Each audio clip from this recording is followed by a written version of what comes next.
The ketchup in that bottle is not quite a liquid and not quite a solid. It sits perfectly still, refusing to move. Then you hit it and it rushes out all at once, far too fast. That strange refusal is the secret behind how ketchup is made, and it hides one of the most interesting facts in your kitchen. So how does a soft red tomato in a field turn into something that will not decide what it is? It starts in enormous fields under a hot sun. These are not the tomatoes you slice for a salad. They are a special breed, grown only for machines. Salad tomatoes ripen a few at a time, so you can pick them over weeks. These are engineered to do the opposite. A whole field turns red almost together, all at once. That matters because no human hand ever picks them. A giant harvester rolls through the field, tearing up entire plants. It shakes the tomatoes free, sorts them, and spits the green vines back onto the soil. They are also bred with thick skins and less water inside, tougher, denser, and built to survive a rough ride, not to taste sweet in a sandwich. And the clock is already ticking. Once a tomato is picked, it starts to break down fast. So the fields sit close to the factory, and the tomatoes race there within hours. At the factory, they pour in by the truckload. Rivers of red fruit floating down channels of water, more than you could count in a lifetime. Then sharp electronic eyes take over. Cameras scan every single tomato as it flies past. Anything too green, too dark, or bruised is blasted aside by a puff of air in a fraction of a second. Only the perfect red ones move on. I always get curious about where this is playing right now. A kitchen in the United States, a diner in Egypt, a home somewhere in the Philippines. Ketchup has crept onto tables all over the planet. So tell me which country you are watching from today. Not the city, the country. Now back to the factory. The chosen tomatoes are crushed into a thin, watery pulp. And here comes a hidden trick that decides everything. The pulp is blasted with heat almost instantly.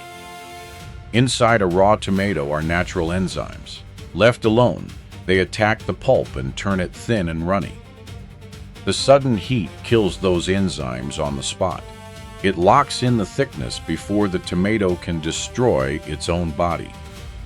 Skip that step, and your ketchup would pour like juice. This single burst of heat is why it can ever be thick at all. Factories are so obsessed with that thickness that they measure it. Each batch flows down a little sloped trough for a set number of seconds. Too runny or too stiff, and the batch is corrected on the spot. Now the pulp is far too watery still, so it enters the boilers. Most of a tomato is simply water. To make ketchup, nearly all of it has to go. But hard boiling would burn the flavor and turn the bright red and ugly brown. So the factory uses a clever escape. The pulp is boiled inside a vacuum chamber, with much of the air sucked out. In that thin air, the liquid boils at a much lower temperature. So the water can steam away gently, without scorching. The tomato shrinks into a thick, deep red paste, its color still glowing. That paste is the true heart of ketchup. And here is a fact that surprises almost everyone. Much of the world's ketchup is not made from fresh tomatoes at the factory at all. It is made from this paste. Giant sealed bags of tomato paste are shipped across oceans, then blended with water back into sauce wherever it is needed. A tomato grown in one country can become ketchup on the far side of the world. The scale of it is staggering. Whole regions grow almost nothing but these tomatoes, feeding factories that barely stop for the entire harvest season. Into that paste go just a few more things: vinegar, sugar, salt, and a quiet blend of spices. That spice blend is often a guarded secret. Hints of onion and garlic, warm notes like clove, allspice, or cinnamon. You never taste them one by one, but take them away and the ketchup falls flat. So picture the two forces fighting on your tongue. The sharp sourness of vinegar against the round sweetness of sugar. Which one do you taste more when ketchup hits your tongue, the sweet or the sour? One word, sweet or sour. Write it below. Those two are not just for flavor, they are quietly standing guard. Vinegar makes the ketchup sharply acidic. Sugar and salt lock away the moisture that microbes need. Together they make a sauce so hostile to rot that it barely needs preserving at all. There is also more sugar in here than most people guess. A ketchup bottle can be around 1/4 sugar by weight. That hidden sweetness is a big reason it feels so more-ish on salty fries. It is why an open bottle can sit for weeks and refuse to spoil. The tomato has been turned into a fortress. And the story of that fortress is far stranger than it looks. Because the very first ketchups had no tomatoes in them at all. None. The name itself came from a fermented fish sauce, brewed in Asia centuries ago. A dark, salty brine, thin as water, packed with savory punch. That old brine and the tomato share a hidden secret. Both are loaded with natural glutamate, the compound behind deep savory taste. In a way, the tomato quietly took over a job the fish once did. Sailors carried the idea west, and cooks tried to copy it. They made ketchups out of mushrooms, out of walnuts, even out of oysters. Thin brown sauces that would look nothing like the bottle you know. The tomato was a latecomer.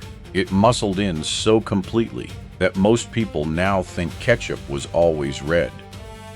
Stranger still, the tomato was once feared. Many believed it was poisonous and would not eat it. Then it flipped all the way to the opposite extreme. Tomato ketchup was once sold as medicine. It was pressed into pills and pushed as a cure for stomach trouble and worse. For a brief time, people swallowed ketchup as a health tonic. So the sauce on your fries has been a fish brine, a poison, and a medicine, all before becoming a condiment. Now for the strangest fact of all, the one hiding in that slow, stubborn pour. Ketchup belongs to a rare and bizarre family of fluids. They cannot decide if they are liquid or solid. Sit the bottle on a table, and the ketchup acts almost like a soft solid.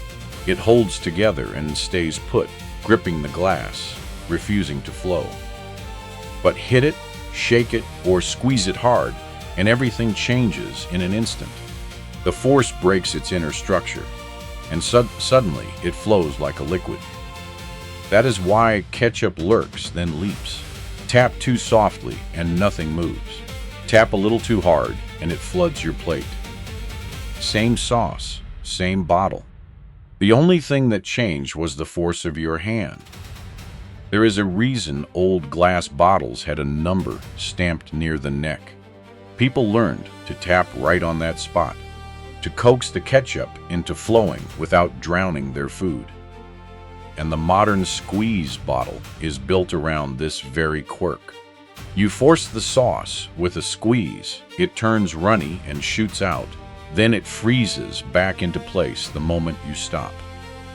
So, look at the whole impossible journey in a single red stripe. A field bred to ripen in one breath. A harvester that rips up the plants. A burst of heat to stop the fruit destroying itself.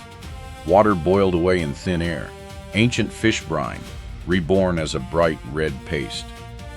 All of it so a fruit once called poison can sit on your table and refuse to pour until you ask it twice. I still cannot get my head around one of these. That ketchup is barely a liquid at all and only flows when you force it. Which fact surprised you the most?